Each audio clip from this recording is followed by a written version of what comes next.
My father kicked me out at 18 with nothing. I survived on ramen and $450 a month for 10 years. Now that I succeeded in tech, they came back begging.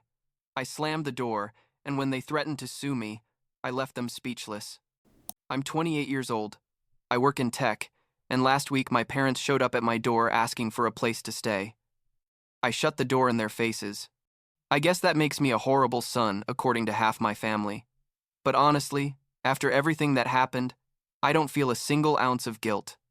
And yeah, I know that sounds cold, but let me tell you the whole story, and then you tell me if you would have done anything different. Let's start from the beginning. My parents, William and Linda, were never exactly what you'd call warm, you know? My dad worked construction, always came home late and tired, and when he was home he basically wanted everyone to stay quiet and leave him alone. My mom was a stay-at-home mom, but not the kind that bakes cookies and asks you how school went, more like the obsessive cleaning type. Like, if you touched something you had to clean it immediately, or she'd do it with this martyr face that made you feel like the worst person in the world. I grew up feeling like I was more of a nuisance than a son, honestly. It's not that they physically abused me or anything like that, but there was this constant coldness, like I was an unwanted tenant in their house instead of their child. My dad saw me as a necessary expense that had to be tolerated until I could fend for myself. And my mom, well, I always had the feeling that I was just another task on her daily to-do list. Feed the kid, check. Wash the kid's clothes, check. And so on. Looking back, I should have seen it coming. But when you're 17 and in your senior year of high school, you don't imagine that your own parents are literally going to throw you out on the street as soon as you turn 18. But that's exactly what happened. One night, like 2 weeks after my 18th birthday, we were having dinner, like a normal, boring dinner, and my dad suddenly drops, "Morgan, your mom and I have been talking and we think it's time for you to learn to be independent." I said, "Yeah, I know. I'm looking for a summer job. And I was planning to go to community college in the fall." And he says, "No, I mean it's time for you to move out. You have 1 month." I sat there with my fork in my hand thinking he was joking, but my mom's face was completely serious, that expression she'd put on when she'd made a decision and there was no going back. I asked, "What?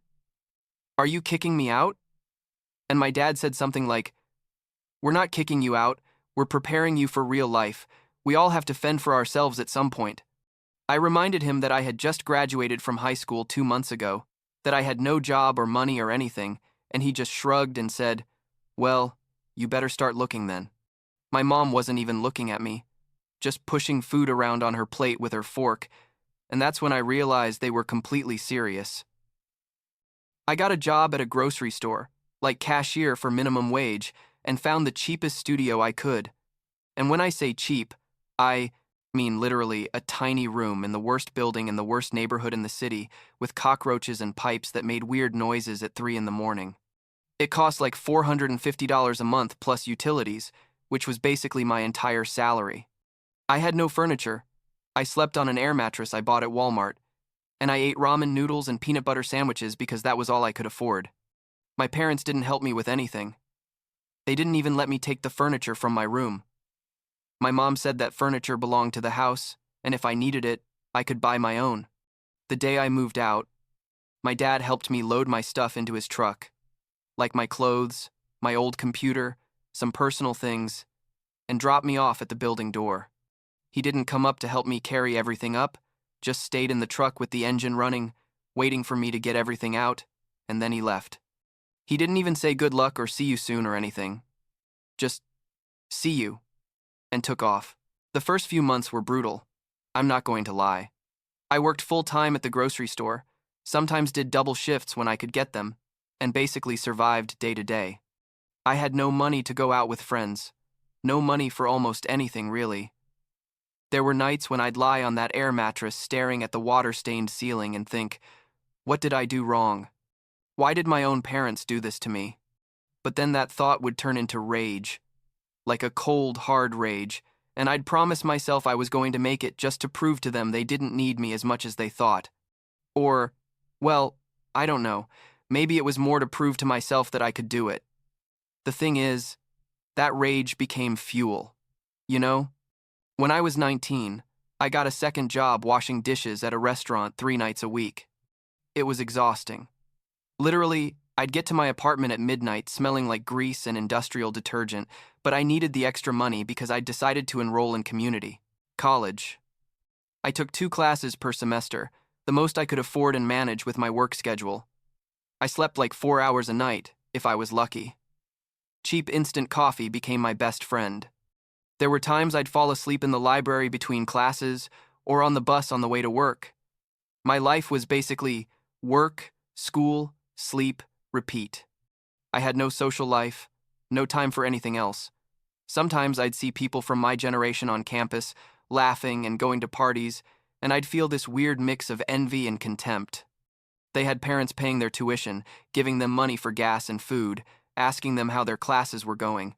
I had to choose between buying the textbook or eating something other than noodles that week. My parents didn't call me once that first year. Not at Christmas, not on my birthday, nothing. It was like I'd stopped existing for them the moment I closed the door to their house. My Aunt Rachel, my mom's sister, called me a couple of times to see how I was, and I'd tell her I was fine because I didn't want to admit how horrible everything was. Once she asked if I'd talked to my parents, and I said no, and she was quiet for a moment, and then said something like, "Well, you know how your dad is, very proud and all that," as if that were an excuse. As if kicking your son out at 18 with nothing was just a matter of pride. When I was 21, I'd completed my associate's degree at community college. It took me 3 years instead of 2, because I could only take classes part-time. But I did it. I graduated with honors, actually, not because I was a genius, but because literally, I had no life apart from working and studying. I decided to transfer to State University to finish my bachelor's degree. I got some financial aid and student loans, but I still had to work to cover rent and living expenses. I left the restaurant job and got a better one in the IT department at the university, like basic tech support, but it paid a bit more and had more flexible hours. I also started teaching myself programming in my free time. Well, the 20 minutes of free time I had each day. I'd watch tutorials on YouTube, take free courses online, basically anything I could find that didn't cost money. By the time I was 23, I'd moved to a slightly better apartment, still nothing fancy, but at least it didn't have cockroaches, and the plumbing worked. I'd gotten a better job in it, now doing junior development for a small software company. Money was still tight, but at least I was no longer living on noodles and dreading the car breaking down because I'd have no way to pay for the repair. I was still in college, taking classes in the evenings, slowly getting closer to that degree. My parents still hadn't contacted me. I'd seen my dad once at a Home Depot like a year earlier. We literally walked past each other in an aisle and he looked at me. I looked at him, and we both kept walking like we were strangers. That hurt more than I want to admit. Honestly, not because I wanted his approval or his love at that point, but because it was so surreal, like your own father acting like he didn't know you. At 24, I finally graduated. Bachelor of Science in Computer Science. I walked in that graduation ceremony completely alone, nobody in the stands yelling my name, nobody waiting for me afterward to take pictures. I saw all those families around, parents crying with pride, grandparents with balloons, siblings making jokes, and I just sat there in my cap and gown thinking, I did it. I did it alone. And honestly, that felt better than any hug my parents could have given me, because I did it without them, in spite of them. That rage I'd felt at 18 had transformed into something colder and stronger, like iron determination. I wasn't angry anymore. I was just focused on moving forward. After graduating, I got my first real job in tech. A medium-sized company. Nothing like Google or Facebook, but good salary, benefits, the whole thing. Suddenly, I was making more money than I'd seen in my life. I was still careful with spending because years of poverty teach you not to trust that money will keep coming, but I could start saving for real for the first time. I moved to a 1-bedroom apartment in a decent neighborhood. I bought a used but reliable car, a 2015 Honda Civic. Nothing fancy, but it worked.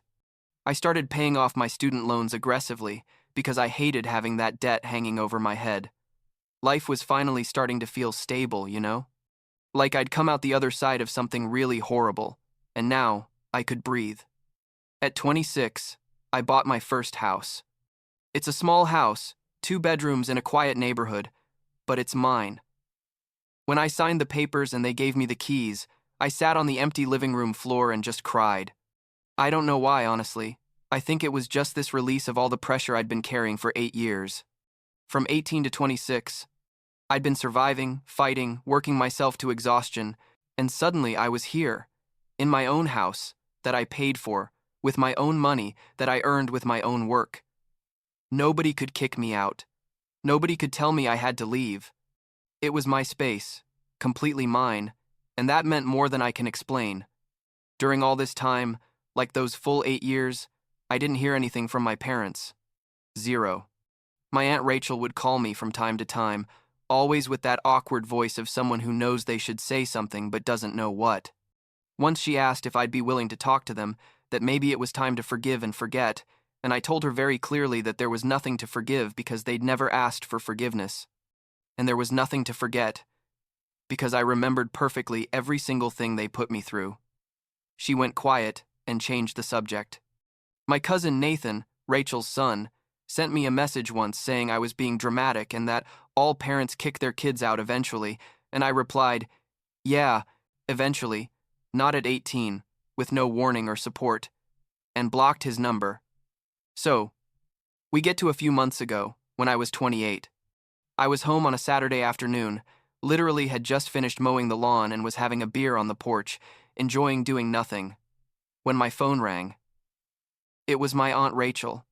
You know when someone calls you and you can tell by the tone of their voice that something's wrong? Well, it was exactly that. She says, Morgan, I need to talk to you about your parents. And I'm like, okay, what's up? And she starts explaining that my dad made a bad investment in a business. Something about construction that I didn't fully understand. But basically, he bet all his money on a project that fell through. And they lost everything. The house, the savings, everything. They were living with some friends, but the situation was temporary, and basically they had nowhere to go. My first reaction was, okay, and? Not in a cruel way, but literally confused about why she was telling me this. And Rachel says, well, we thought maybe you could help them, they're in trouble and you're doing well now. And I felt this bitter laugh rise up my throat. I said, Rachel, 10 years ago they kicked me out of their house with nothing. They haven't contacted me once since then. And now that they need help, they suddenly remember they have a son?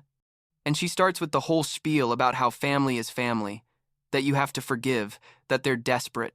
I told her I was sorry about their situation, but it wasn't my problem, and hung up. I felt weird after that call. Like this mix of cold satisfaction and something else I can't exactly name. Justice? Vindication? I don't know. 2 days later, a Tuesday night, I was getting home from work and there were 2 people standing on my porch. For a second, I didn't recognize them because they'd aged, but then I realized it was my parents. My dad, William, looked older, like much older, with gray hair and this tired face I'd never seen on him. My mom, Linda, also looked different, thinner, with unkempt hair in a way she never would have allowed before. They both had suitcases at their feet. I walked up slowly, keys in my hand, and my dad says, Morgan, we need to talk. And I'm like, about what? And he's like, well, we're in a difficult situation, and we thought maybe we could stay with you for a while, just until we get back on our feet. The audacity, The sheer audacity of showing up after a decade of silence and asking me that. I told them, let me make sure I understood this correctly. You kicked me out when I was 18, with no money, no support, nothing. You haven't contacted me in 10 years. Not a call, not a text, nothing. And now you show up here expecting me to let you live in my house because you're in trouble. My mom tries to speak, says something like, Morgan, I'm sorry. We made mistakes, but we're your family. And I say, no, you're the people who gave me life, that's all, you're not my family. My family is the people who were there when I needed them. And you were nowhere. My dad gets more firm, says they can't go anywhere else, that they really need help. I tell him, Well, I also needed help when I was 18 and sleeping on an air mattress in a cockroach-infested apartment, eating noodles because that was all I could afford. But you didn't seem too worried about that. Then I told them to leave and shut the door. I heard them knock a couple more times. Then I heard my mom crying, and then silence. When I looked out the window 10 minutes later, they were gone. I thought that would be the end of it all, but I was wrong. The calls started. My dad, my mom, even my Aunt Rachel again. Text messages telling me I was being cruel. How could I turn my back on them when they needed me most? All that garbage. My cousin Nathan sent me like 10 messages calling me selfish and heartless. I blocked everyone. Then they started showing up again. 2 more times they came to my house, knocking on the door, begging. The second time I called the police and told them I had unwanted people on my property. The officers talked to them, and they left. It was surreal. Seeing my own parents being escorted by police from my porch. Then came the legal letter. Literally, I received a letter from a lawyer saying that under filial responsibility, laws in some states, children can be legally obligated to financially support their parents if they're in need. I couldn't believe what I was reading. I called my own lawyer, like a friend of a friend who does family law, and explained the whole situation to him. He laughed, not at me but at the ridiculousness of the letter, and told me those laws are almost never enforced and that, in my case, considering they kicked me out as a legally adult minor but with no support, they had absolutely no case. He helped me draft a legal response that basically said, "Try to sue me, and we'll see how that goes for you." My parents' lawyer never responded. Clearly he'd told them they had nothing. After that, everything calmed down. The calls stopped. The messages stopped. They didn't show up at my house again. For a moment I thought they'd finally gotten the message. But then, like 2 months ago, I received a package in the mail. There was no return address, just my address. I opened it, and inside was an old photo of when I was like 6 years old, on my birthday, with my parents next to me smiling. There was also a letter, handwritten by my mom. It was short, like half a page, saying they were very sorry for how they'd handled things when I was 18, that they thought they were doing the right thing by forcing me to be independent, but now they realized they were too harsh, that they understood. If I could never forgive them, but they wanted me to know, they regretted how things turned out. It didn't ask for anything, just said that. I sat in my kitchen looking at that photo for a long time. I tried to feel something, like sadness or anger, or even pity, but all I felt was this cold emptiness. Like when you look at a photo of strangers and try to feel some connection, but there's nothing there. I put the photo and the letter in a drawer and haven't thought much about them since. I didn't respond. I don't know if that makes me a bad person or not, and honestly, I don't care that much. I spent 10 years building a life without them, learning not to need them, not to want them, to be okay completely alone. And now that I'm finally in a good place, am I supposed to feel guilty because they're not?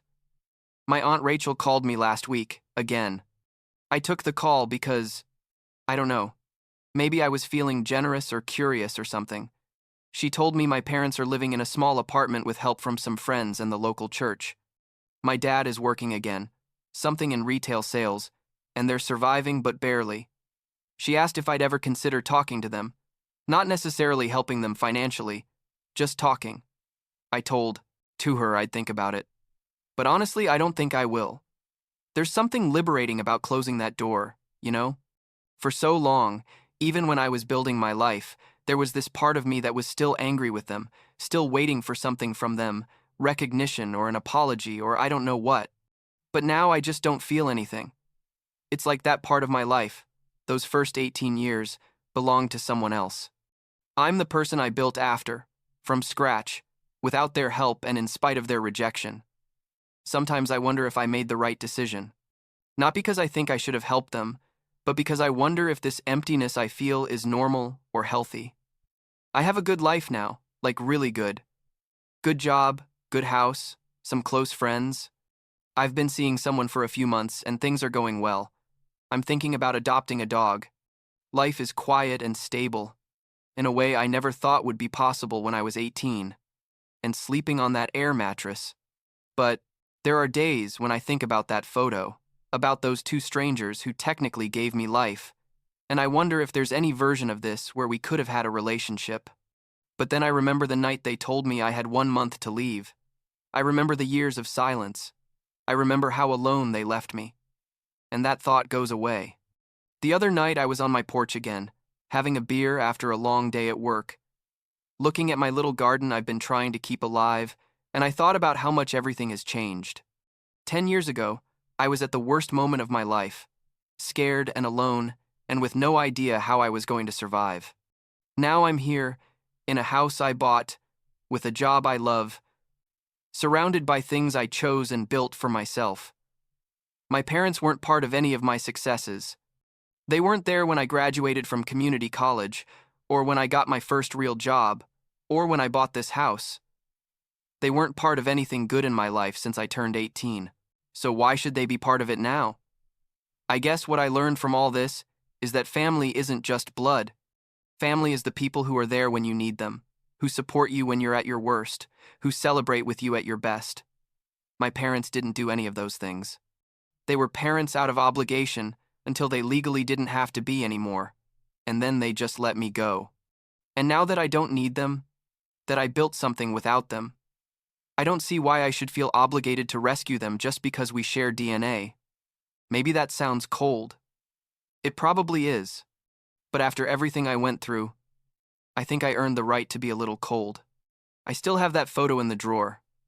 I haven't thrown it away, but I haven't taken it out either. It's there, along with that letter and some other memories from a life I no longer feel is mine. Sometimes I think about throwing it all in the trash, making a complete clean break. But something stops me. Not nostalgia. Exactly. More like evidence, I guess. Evidence that that life happened. That those people existed in my world once. That I survived something that could have destroyed me but didn't. And that's enough.